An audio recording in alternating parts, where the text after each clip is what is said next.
One of the best-known buildings in Washington, D.C. is the Department of Justice, spreading over an entire block in the busy heart of the Capitol. Here are the headquarters of the nation's crack law enforcement agency, the Federal Bureau of Investigation.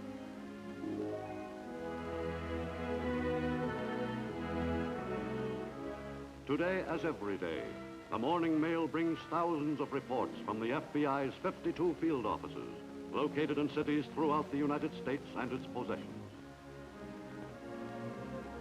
One envelope may hold information from a special agent in New Orleans that will help another agent's investigation in Machias, Maine. Another may hold the important confession of a communist agent. And each day, an average of 400 pieces of mail contain evidence for examination by the Bureau's famous crime laboratory. Matters of high priority are handled by the FBI's own radio system or by telephone. A vast teletype network links the Washington headquarters with field offices from Boston to San Diego, Seattle to Miami. In addition to the enforcement of a score of federal laws, the FBI has been directed by the President to maintain the internal security of the United States. The Bureau's work is made easier by the wholehearted cooperation of the American public. In complying with the President's request to report to the FBI knowledge of subversive activities, the loyal and alert citizen may help to protect the innocent, as well as to reveal the guilty. Invaluable to the work of the FBI are files containing nearly 120 million sets of fingerprints. Prints voluntarily submitted by loyal, law-abiding citizens are kept in the non-criminal file. The FBI is first a fact-finding agency, and second, a service agency. The facilities of the identification section and the crime laboratories are available to all law enforcement agencies. At its Washington headquarters, the Bureau maintains the most modern and completely equipped crime detection laboratory in the world.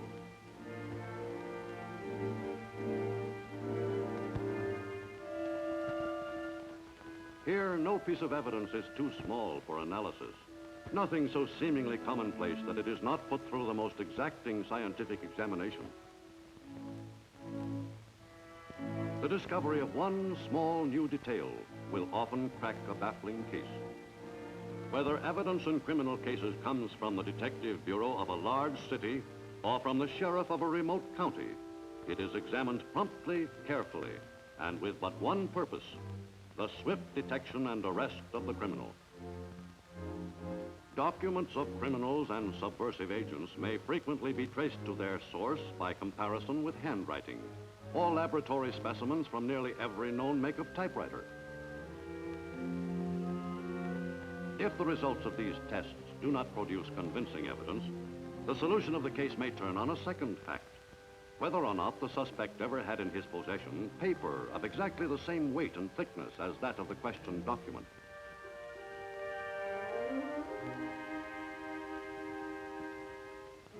Even such meager evidence as a fiber from a strand of rope may lead investigators to the factory, to the hardware store where the rope was sold, and finally to the buyer. The FBI expert can determine the make of a shoe, and frequently, depending on the way the shoe is worn, such facts as the occupation of the wearer.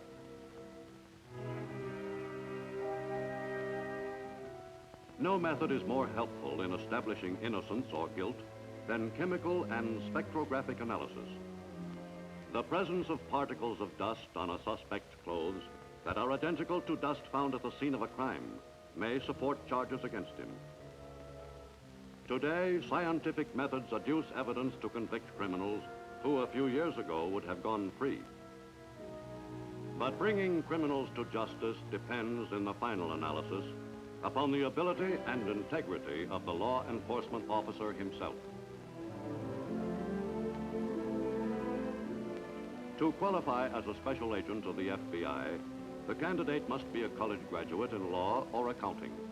He must meet rigid physical requirements and have a character that is above reproach. From previous instruction, you gentlemen are aware of the civil rights of the individual citizen. As special agents of the FBI, you will be obligated to enforce the laws respecting those rights. It will be your responsibility to make civil rights a reality within the realm of federal authority. Strong, sound bodies and a working knowledge of judo are necessary to meet the emergencies which often confront a G-man.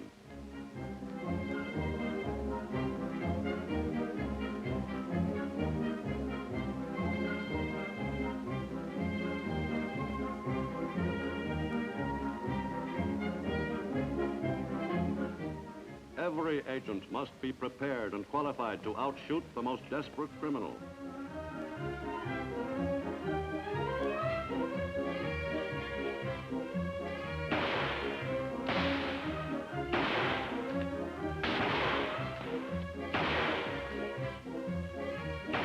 Not only does each new special agent undergo months of intensive training at the FBI Academy, but as long as he remains in the service, he must return for retraining every 18 months.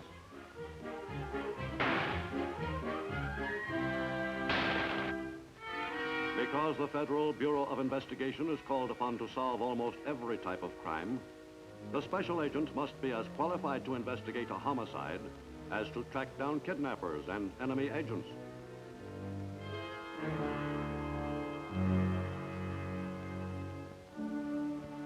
Upon the shoulders of John Edgar Hoover, director of the FBI since 1924, rest heavy responsibilities. Not only must he direct the Bureau's offensive against subversive agents, but he must also wage a relentless war against the common criminals, who, as much as any saboteur, undermine the security of the nation. Besides its many investigative functions, the FBI serves as a clearinghouse for U.S. crime statistics. Every 18 seconds, a serious crime is committed by someone, somewhere in the United States. On an average, there is an act of homicide every 45 minutes.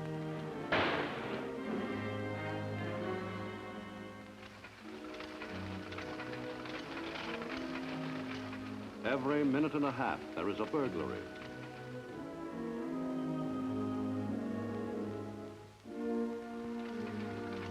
Every 31 seconds, someone commits an act of larceny.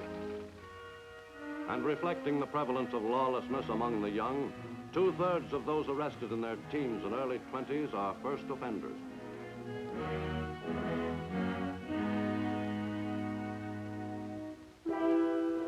A day with the FBI sees special agents and employees assigned to more than 100,000 investigative matters. In a city in the Northwest, a payroll messenger from a department store withdraws the weekly payroll from a nearby bank.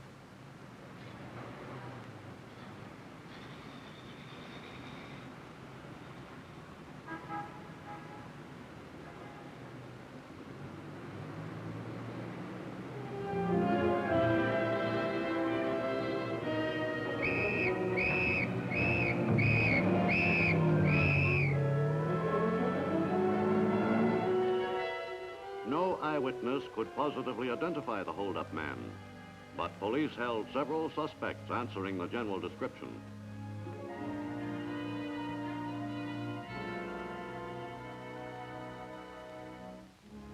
To the FBI laboratory in Washington, police airmailed all available evidence with the request that it be given immediate examination.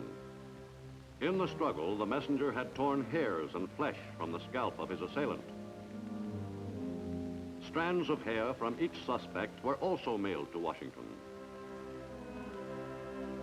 On the victim's coat was a blood stain. Police were not sure whether it came from the victim or the assailant. In the serology section, technicians start immediately to study the blood stains. Agglutination tests show 2 different types of blood, type O and type B. Since the messenger is known to have type O blood, the FBI notifies police that the criminal is type B.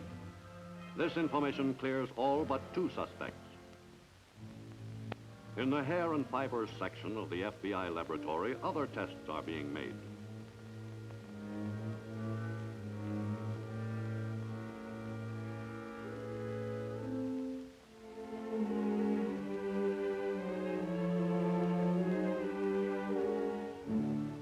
Comparisons show that the strand of hair from the assailant's scalp is exactly the same as the hair of one suspect being held by police.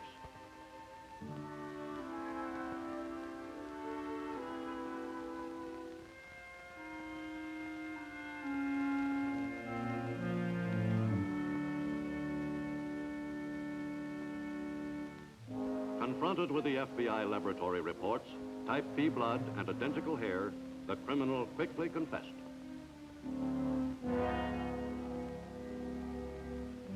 In a southern city, after an 11-year-old girl is killed in a hit-and-run accident, the police gather significant evidence. The impact of the car hitting the victim had loosened mud caked under the fender. When questioned by police, one suspect gives a plausible alibi. He has not been anywhere near the scene of the accident. But in the FBI laboratory, the prompt and careful collection of evidence begins to tell another story.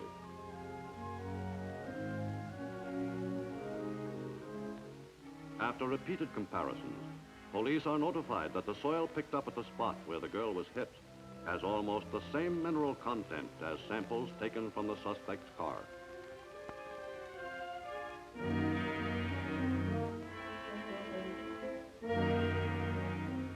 When the victim was struck, surface paint from the fender was smeared on her dress.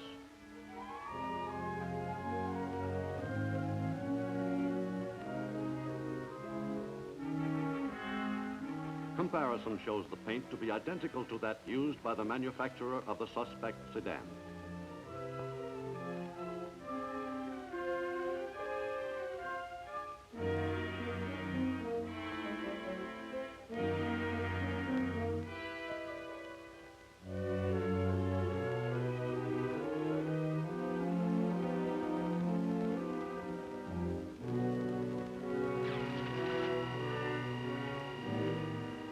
A spectrographic comparison with a chip of paint taken by police from the suspect's car provides even more convincing evidence.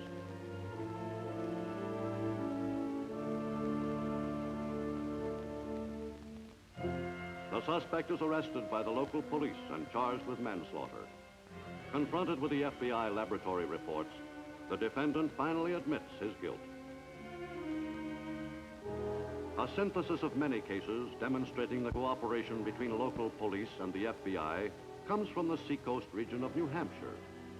Near Portsmouth, New Hampshire, a group of bank robbers kidnap a teller for a hostage.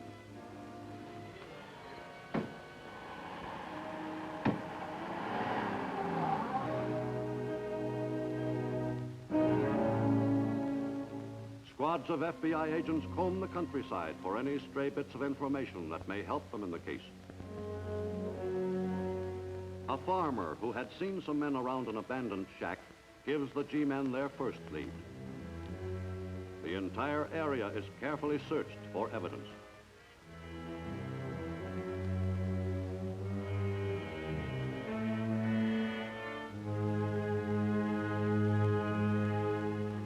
On a barbed wire fence 500 yards from the shack, agents find a piece of cloth torn from what could be a woman's dress or a man's necktie. This, along with other evidence, is sent to the Washington laboratory.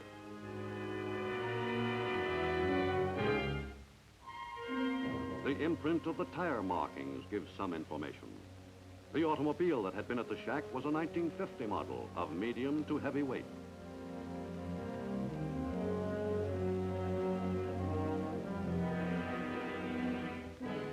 All over the country, FBI men visit textile mills, looking for the manufacturer of the distinctive fabric. In both Massachusetts and North Carolina, agents find factories whose looms produce the identical pattern. At each mill, the manufacturers supply the names of wholesalers and jobbers who had purchased the finished cloth. In Washington, the FBI laboratory is able to report that the cloth in question came from the Massachusetts mill.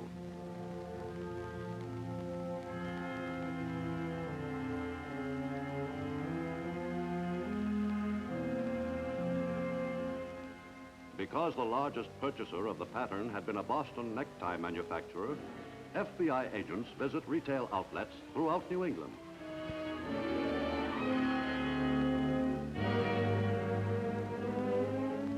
This painstaking and thorough investigation eventually pays off. A clerk recalls a customer who recently purchased a large number of ties. One was a duplicate of the pattern. Shown photographs of known bank robbers, the clerk identifies his customer.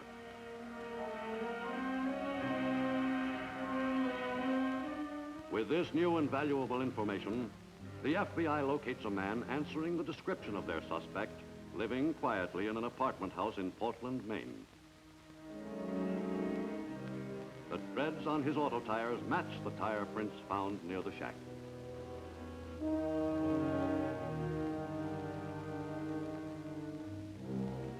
Before positive identification can be made, agents must confront the suspect.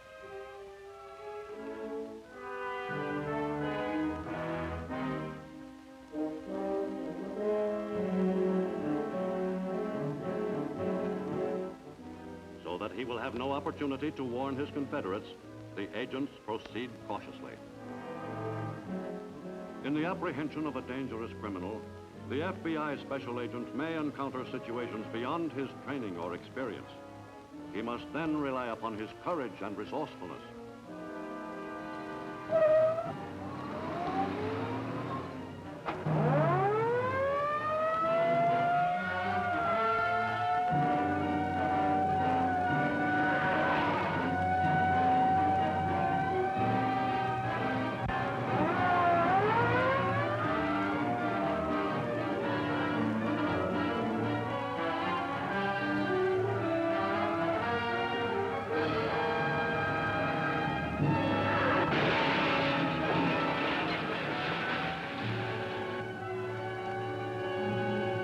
It was in this manner that the FBI apprehended Seabolt Folsom, alias Frank Hampton.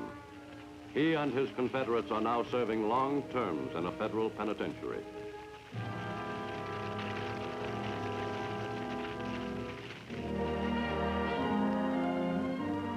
The American people can well be proud of the Federal Bureau of Investigation, and every citizen can profit by Director Hoover's repeated warnings.